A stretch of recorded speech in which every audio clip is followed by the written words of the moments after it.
السلام علیکم ناظرین، آپ دیکھ رہے ہیں one step official network اپنے میزبان محمد رضوان کے ساتھ۔ Science of the last day, قیامت کی علامات، یہ سیریز آپ اس وقت ہمارے ساتھ سن رہے ہیں، اور اس سیریز کے اندر ہم علامات صغریٰ کے اوپر بات کر رہے تھے۔ علامات صغریٰ کے اندر ہم نے اس سے پہلے پروگرام کے اندر اخلاقی علامات کے اوپر بات کی تھی۔ آج کا جو موضوع ہے، ایسی طبی کون سی علامات ہیں جو علامات صغریٰ کے اندر فال کرتی ہیں۔ میرے ساتھ ہمیشہ کی طرح شامل گفتگو مذہبی اسکالر عطاء المصطفیٰ موجود ہے۔ عطاء المصطفیٰ، بہت شکریہ وقت دینے کا۔ عطاء المصطفیٰ، بتائیے کہ اس سے پہلے ہم نے پروگرام کے اندر بات کی تھی اخلاقی علامات اور تعلیمی علامات، مذہبی علامات، ہم علامات صغریٰ کے ہم نے کافی اس کو ڈسکس کی ہے۔ آج ہم بات کریں گے طبی علامات، ایسی کون سی طبی علامات ہیں جو علامات صغریٰ کے اندر شامل ہوتی ہیں۔ بسم اللہ الرحمن الرحیم۔ طبی علامات کے حوالے سے ہم بعض چیزیں کرونا وائرس کے جو ہم نے پروگرام کیے ہیں ان میں بھی ہم ذکر کر چکے ہیں۔ نبی کریم علیہ السلام کی ایک معروف حدیث، حضور نے فرمایا ما ظہرت الفاحشۃ فی قوم قط حتی یعلنوا بها فشا فیہم الطاعون والاوجاع التی لم تکن مدت فی اسلافہم الذین مدوا، کہ جب کسی قوم میں بدکاری عام ہو جاتی ہے تو رب کائنات اس قوم میں طاعون جیسی وبائی مرض کو یا درد دینے والی دیگر امراض کو پیدا فرماتا ہے، وہ امراض جو اس سے پہلے ان کے اسلاف میں موجود نہیں ہوتی۔ تو دیکھیے انواع و اقسام کی امراض کا ظہور پذیر ہونا، اس کو سید عالم علیہ السلام نے علامات قیامت میں شامل فرمایا، اور مختلف احادیث میں چونکہ حضور نے یہ فرمایا کہ آخری زمانے میں یہ کچھ ہوگا، تو وہاں پر سید عالم نے بطور خاص اس کو علامات قیامت میں شامل فرمایا۔ تو اب دیکھیے انواع و اقسام کی امراض نے جنم لیا، وہ امراض جن کا متقدمین اطباء کے ہاں ہمیں ذکر نہیں ملتا، کہ ہم کہیں کہ پرانی کتابوں میں ان بیماریوں کو تذکرہ تھا، تو آپ جانتے ہیں کہ نہیں ملتا۔ اسی طرح آپ دیکھیے نفسیاتی امراض نے جنم لیا، کیا اس سے پہلے ڈپریشن تھا، کیا انگزائٹی تھی، کیا فوبیا تھا، اس طرح کی امراض نہیں تھی۔ بالکل صحیح۔ اسی طرح آپ دیگر امراض کو دیکھ لیں، کسی کو فالج ہے، کوئی ہارٹ اٹیک ہارٹ پیشنٹ ہے، کوئی کڈنی پیشنٹ ہے، یہ امراض کیا ہمیں نظر آتی ہیں تاریخ ماضی میں، ہمیں اس کی مثال نہیں ملتی۔ تو سید عالم نے فرمایا کہ انواع و اقسام کی نئی نئی نادر امراض جنم لیں گی، تو یہ امراض جنم لے رہی ہیں، ہر آئے دن کے ساتھ نئی مرض جنم لیتی ہے۔ آپ دیکھیے ہسپتال بڑھتے گئے، اس کے ساتھ امراض کی تعداد بھی اور مریضوں کی تعداد بھی بڑھتی گئی، تو یہ انواع و اقسام کی امراض کا جنم لینا یہ قرب قیامت کی علامات میں شامل ہے۔ اور پھر آپ دیکھیے کہ اس کے اسباب کیا ہیں، تو ہم تو یہ سمجھتے ہیں کہ اس کا سبب کوئی وائرس ہے، یعنی اس کے یہ اسباب ہیں، لیکن سید عالم صلی اللہ علیہ وسلم نے فرمایا کہ اس کے اسباب میں اگر تم چاہتے ہو کہ یہ مرض پیدا کیوں ہو جاتی ہے، یعنی اس کے پیچھے وجوہات کیا، مذہبی وجوہات ہیں۔ دیکھیے سید عالم صلی اللہ علیہ وسلم نے یعنی فرمایا کہ اگر بدکاری عام ہو جائے تو پھر طاعون جیسی وبائی مرض پھیلتی ہے یا دیگر درد دینے والی بیماریاں جنم لیتی ہیں۔ اس کی مزید وضاحت ہم بعد میں کرتے ہیں، پہلے اس کے علاوہ ایک اور علامت حضور نے فرمایا کہ یہ بھی علامت ہے من اقتراب الساعہ، الموت الفجعات، اچانک موت کا واقع ہونا، یہ بھی قرب قیامت کی علامتوں میں شامل ہے۔ دیکھیے کوئی شخص ہارٹ اٹیک کے ذریعے دنیا سے چلا جاتا ہے، اسی طرح ہم سنتے ہیں کہ جی جہاز گر گیا اور لوگوں کی ڈیتھ ہو گئی، کہیں دھماکہ ہوا، اتنے لوگ ہلاک ہو گئے، کی ریشو بڑھ رہی ہے، اور اچانک موت واقع ہونا۔ تو سید عالم صلی اللہ علیہ وسلم نے اچانک موت کے واقع ہونے کو علامات قیامت میں شامل فرمایا۔ اب دیکھیے ایٹم بم پھینکے گئے ہیروشیما اور ناگاساکی پر، تو آنے واحد میں لاکھوں لوگ موت کا شکار ہو گئے، لاکھوں لوگوں نے اپنی زندگیوں سے ہاں، تو اچانک موت کا واقع ہونا سید عالم نے اس کو قرب قیامت کی علامتوں میں شامل فرمایا۔ تو اب اچانک موت کا واقع ہونا، تو محدثین کہتے ہیں کہ یہ اچانک موت کا واقع ہونا یہ رحمت ہے یا اللہ رب العزت کی طرف سے عذاب ہے۔ تو وہ کہتے ہیں کہ اس کا تعلق میت کے حال کے مطابق ہوگا، اگر تو میت صالح ہے، مرنے والا نیک ہے، تو پھر اچانک موت کا واقع ہونا اس کے لیے رحمت ہوگا، موت کی سختی سے وہ نجات پا جائے گا، اس کی زندگی پہلے اچھی گزری، وہ جو موت کی سختی تھی اس نے نجات پا لی، ہارٹ اٹیک وہ دنیا سے چلا گیا۔ لیکن اگر کوئی شخص گناہ گار ہے تو اس کے لیے یہ عذاب ہوگا، اگر کوئی سرکش ہے تو اس کے لیے عذاب ہوگا، کیونکہ اس کو موقع ہی نہیں ملا کہ وہ استغفار کرے، وہ توبہ کرے، وہ رجوع اللہ کرے، کسی حال میں تھا وہ دنیا سے چلا گیا، تو اس کے لیے یہ ناراضگی ہوگی۔ لیکن اگر کوئی بندہ مومن ہے تو اس کے لیے یہ رحمت ہوگی۔ تو اچانک موت کا واقع ہونا یہ اس زمانے میں ظاہر ہوا۔ پھر اگر ہم علامات بیماریوں کو دیکھیں تو انواع و اقسام کی امراض کا جنم لینا، اب دیکھنا یہ ہے کہ انواع و اقسام کے امراض کے جنم لینے میں پس پردہ عوامل کیا ہیں. میں اگر آپ سے پوچھوں، آپ کا چونکہ شعبہ نفسیات کا ہے، تو آپ کہیں گے کہ جناب بیماری ہے اس کی یہ علامتیں ہیں. جب کوئی بیماری کوئی کلائنٹ آتا ہے کسی اپنے سائن اینڈ سمٹم کے ساتھ، تو اس کے پیچھے ہم کازز تلاش کرتے ہیں، وجوہات تلاش کرتے ہیں.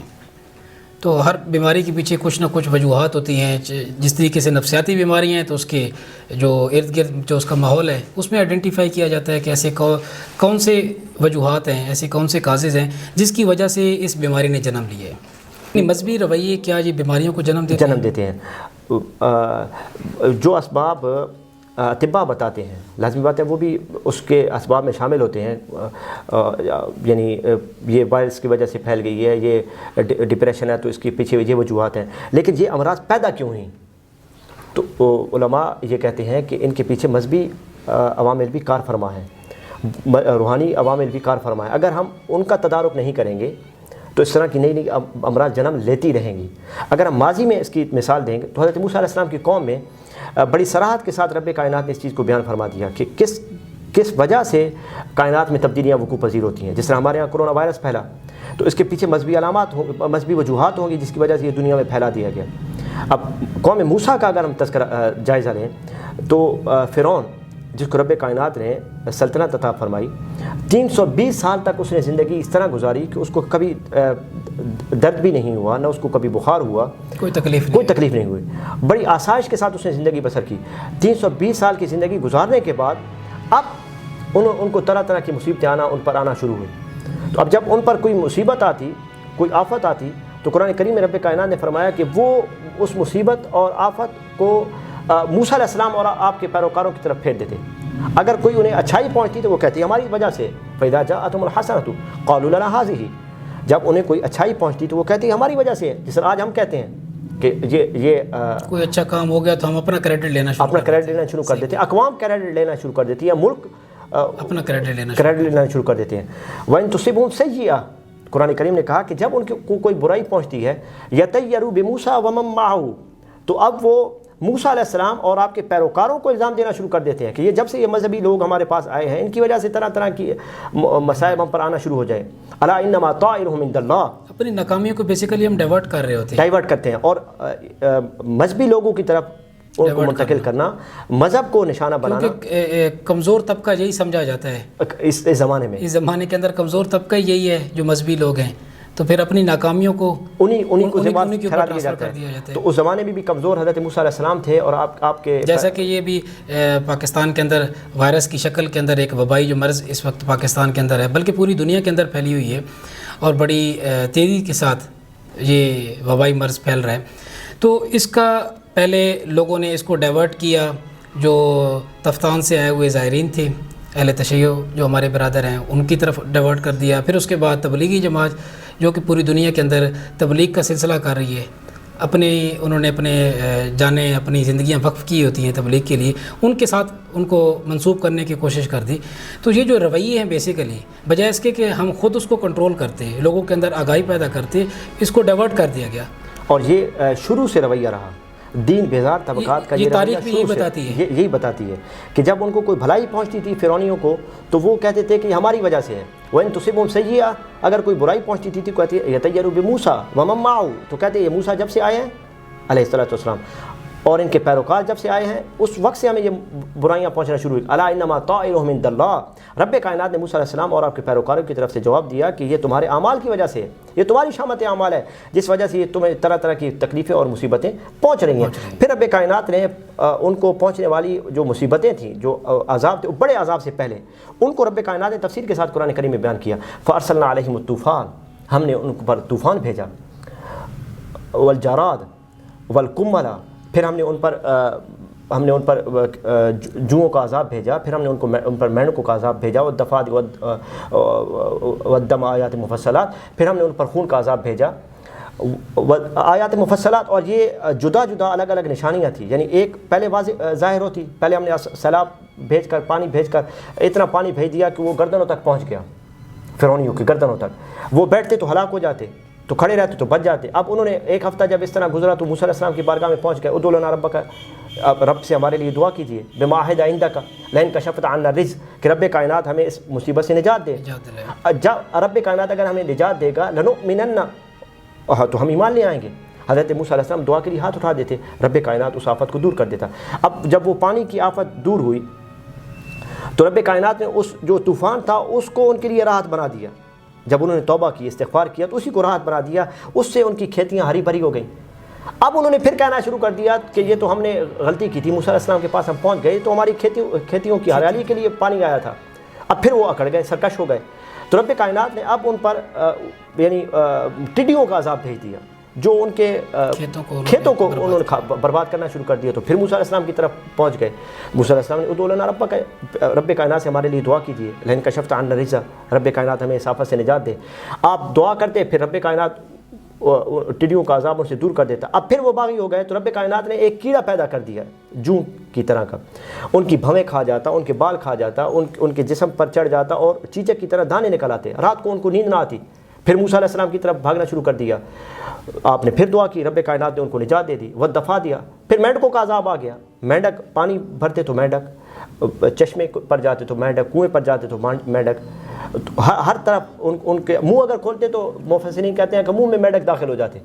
تو پھر فرعون کو کہا گیا تو اس نے کہا کہ موسیٰ علیہ السلام کی طرف رجوع کیجیے. موسیٰ علیہ السلام کی طرف رجوع ہوا، آپ نے دعا کی، رب کائنات وہ ان سے واپس کر دیا. والدما، پھر خون کا عذاب آیا، یعنی دریا نیل پورا کا پورا خون سے بھر گیا، پورا کا پورا. بنی اسرائیل جو موسیٰ علیہ السلام کے پیروکار تھے وہ اگر پانی لینے جاتے تو پانی ملتا، لیکن اگر کوئی فرعونی جاتا تو وہ خون نکلتا. تو انہوں نے کہا کہ پھر اس طرح کرتے ہیں کہ جو کہ موسیٰ علیہ السلام کی قوم وہ محکوم تھے اور فرعون کے پاس تخت تھا. تو فرعون نے کہا کہ بنی اسرائیلیوں کو ہم پابند کر دیتے ہیں کہ وہ برتن جن میں وہ پانی بھرتے ہیں ان میں فرعونی پانی بھریں گے. تو اب موسیٰ علیہ السلام کی قوم کے لوگ جب اپنے برتنوں میں پانی بھرتے تو پانی آتا، جب وہ بھرتے تو خون آتا. حتیٰ کہ یہاں تک پابندی لگا دی گئی کہ کوئی بنی اسرائیلی عورت اپنے منہ میں پانی لے گی اور پھر وہ پانی کسی فرعونی کے منہ میں ڈالے، کیونکہ پانی سے وہ مرنے لگے پانی کی کمی کی وجہ سے. تو بنی اسرائیلی عورت اگر منہ میں پانی لیتی تو پانی ہوتا، جب وہ کسی فرعونی کے منہ میں ڈالتی تو وہ خون میں بدل جاتا. تو پھر بھی وہ یعنی سرکش رہے. ان ساری علامتوں کو دیکھنے کے باوجود وہ سرکش رہے. کیا کہا؟ لئن کشفت عنا الرجز، یا رب یہ جو رجز ہے، یہ جو عذاب ہے، یہ مصیبت ہے، تو ہم سے دور فرما. اب قرآن کریم میں رجز کا لفظ استعمال ہوا. یہاں پر قابل غور بات یہ ہے کہ رجز کا لفظ، یہی لفظ رب کائنات نے بنی اسرائیل کے متعلق بھی استعمال کیا. فبدل الذین ظلموا قولا غیر الذی قیل لهم، کہ بنی اسرائیلیوں نے خود جب سرکشی کی، موسیٰ علیہ السلام نے جو احکام ان کو دیے تھے اس سے، تو رب کائنات نے ان پر رجز کا عذاب نازل کیا. تو مفسرین کہتے ہیں کہ رجز کے عذاب سے مراد وبائی مرض ہے، طاعون کا عذاب ہے. یعنی جب انہوں نے اللہ رب العزت کے دین سے سرکشی کی، رب کائنات نے ان کو انواع و اقسام کے امراض میں مبتلا کر دیا. تو ہم یہ کہتے ہیں کہ جو اسباب ہیں امراض کے، انواع و اقسام کے اگر امراض جنم لیتی ہیں تو ان اسباب میں مذہبی جو اعمال ہیں ان کا عمل دخل ہوگا، بالکل ہوگا. اور اگر ہم موسیٰ علیہ السلام ہی کی قوم کو دیکھیں تو رب کائنات نے فرمایا وَعَلَى الَّذِينَ هَادُوا حَرَّمْنَا كُلَّ ذِي ظُفُرٍ. میں پہلے آپ سے اس کا یعنی وہ جو تمہید ہے وہ آپ کے سے ذکر کر دیتا ہوں. آپ سے میں پوچھوں گا تو آپ کہیں گے کہ جناب کوئی بھی مریض ہمارے پاس آتا ہے تو ہم مریض کو کہہ دیتے ہیں کہ تم نے فلاں چیز سے پرہیز کرنی ہے. بالکل صحیح ہے. اور تم نے اس چیز سے بچنا ہے. اگر کوئی شوگر کا مریض ہے، کوئی بلڈ پریشر کا مریض ہے تو ہم روک دیتے ہیں کہ تم نے یہ چیز نہیں کھانی. یہی کرتے ہیں. بالکل ایسی ہے، ان کو احتیاطی تدابیر بتائی جاتی ہے. اب ہم قرآن میں دیکھتے ہیں وَعَلَى الَّذِينَ هَادُوا حَرَّمْنَا كُلَّ ذِي ظُفُرٍ، کہ ہم نے یہودیوں پر تمام ناخن والے جانور حرام کر دیے.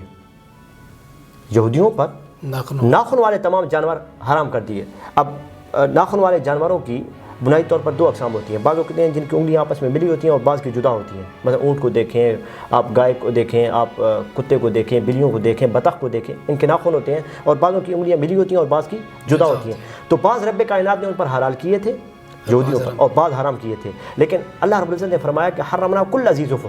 پھر ایک وقت آیا کہ ہم نے تمام ناخن والے جانور حرام کر دیے. کیوں؟ ذالک جزیناہم ببغیہم، یہ ہم نے ان کو سزا دی ان کی سرکشی کی. یعنی وہ سرکش ہوئے تو ہم نے تمام ناخن والے جانور ان پر حرام کر دیے. تو اب نبی کریم علیہ السلام کی امت میں یہ جو ظاہری حرمت ہے یہ واقع نہیں ہوتی، مانوی حرمت ظاہر ہوتی ہے. مانوی حرمت کس طرح کہ اگر ہم کسی نعمت کا حق ادا کرنا چھوڑ دیتے ہیں تو رب کائنات مانن ہمیں اس نعمت سے روک دیتا ہے.